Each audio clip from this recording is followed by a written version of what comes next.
ના તો મેં પેલી એમાં કોમવાનું કીધું તું મારા હંગા કાઢજે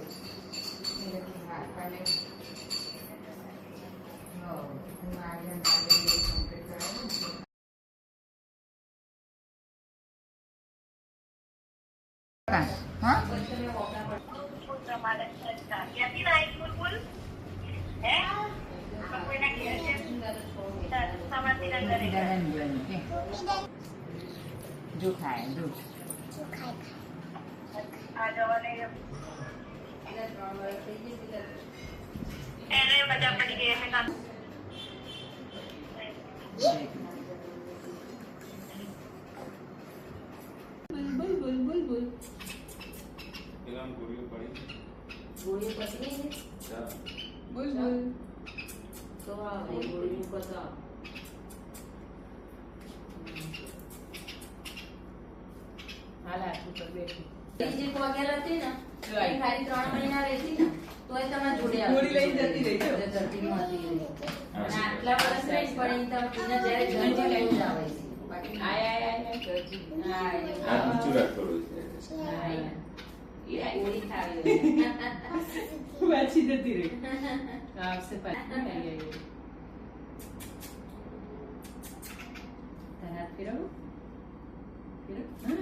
થોડસે ભૂમિકા રાખના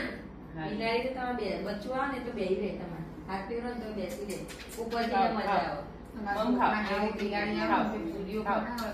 હાથ ફેરવે જાય કે રમે જાય સરસ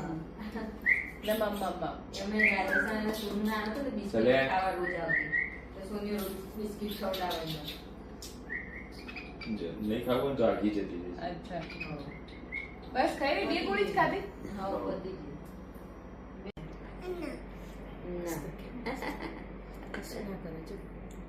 રાતે ઊંઘતા કોથમીર ખવડાવી પછી ઊંઘવા રાતે એને ઊંઘતા ખવડાવી દેવાની 11 વાગે કે 11:30 અને મોટી કરી પેલી દાળ બાફી મગ બાફી એવી રીતે કરી મોટી કરી પછી ધીરે ધીરે આવું બધું લીલું ને એવું તો ખાતી છે ને હા જો પછી ભીંડા આવે ને એમાં પેલા દાણા નહીં આવતા એ દાણા ભાવ પછી દૂધીમાંથી એ પેલા બીજ આવે ને એ ભાવ એવું બધું એના બધું વધારે ભાવ કોથમીર જેટલી વાર ખવડાવે એટલી વાર ખા કરે અને એમાં કેવું કે હવે આ તાજી છે ને હમણાં 4-5 દિવસ થઈ જશે કોથમીર એવી ને એવી હોય ને તો એ નહીં ખાય ખબર પડે કે હવે જૂની થઈ તરત તાજી એને સુગંધ જ બદલાઈ જાય